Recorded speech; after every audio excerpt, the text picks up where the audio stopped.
Okay, so today I will show you guys how I solved the problem 50.7 on Mastering Physics. Please keep track of my pencil to see where I'm pointing to.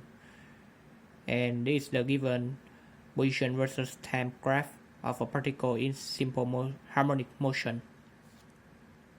Let's just analyze it first. So as we can see, the graph starts at s equal to 5 with an incremental slope here. And then it needs 4 seconds 1 2 3 4 before returning to s equal to 5 once again. So this shows that the motion has a period of 4, or in other words, it needs 4 seconds to complete one cycle. Now let's move on to the amplitude, because the s-axis, the distance between the s-axis and the turning point here, or here and here, are 10. Both of them are 10. So that means the amplitude of this motion is 10. And that's why we have the known here. T equal to 4 seconds and A is equal to 10 centimeters. T is period and A is amplitude.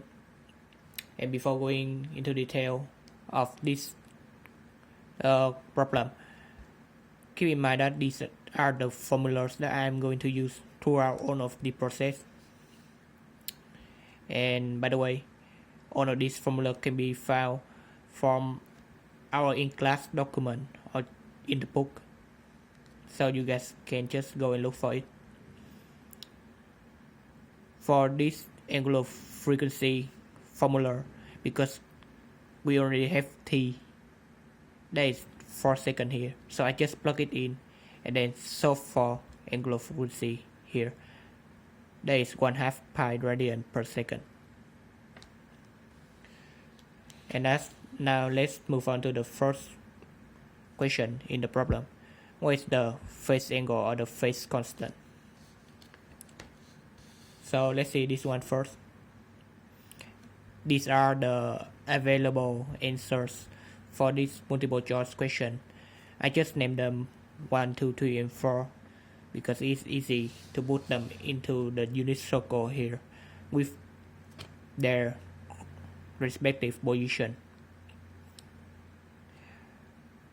Just keep in mind, this motion is in counterclockwise direction here. And let's return to the graph up here a little bit,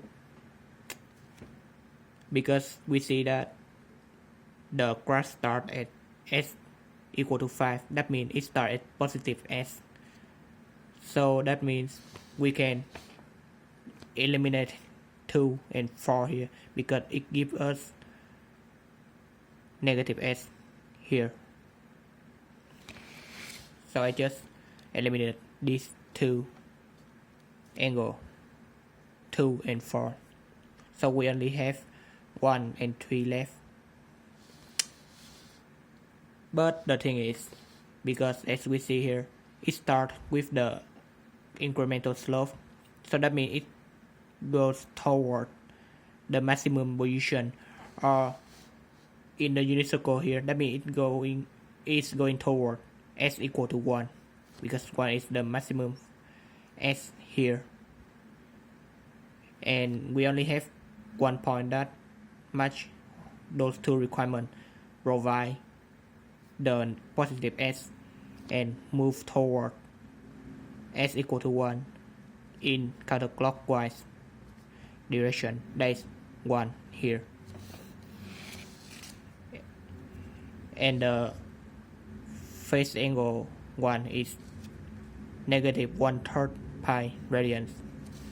And that is our final answer for the part A of this problem. And now let's move on to the second part of the problem, part B. What is the velocity at t equal to 0? Now let's return to all of these formula above here.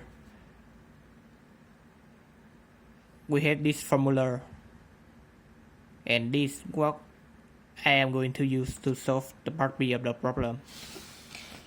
Here.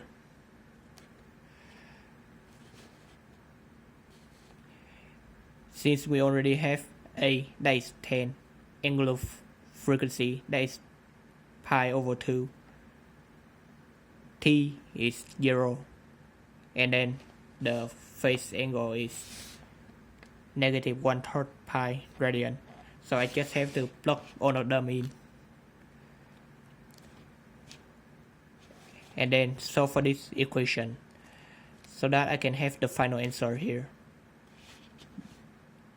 And then round it to two significant figures, that is 14 centimeters per second. Now is the last part of our problem. What is the maximum velocity? Again, let's return to the formula up here. We have V max equal to A times W, or amplitude, multiplied by the angular frequency. We have the amplitude here, and then the angular frequency here. So I just have to plug in those two values into the equation and then solve for it. And then I have the final answer here. That is 16 centimeters per second. So that is how I solve for the problem 15.7 on Mastering Physics.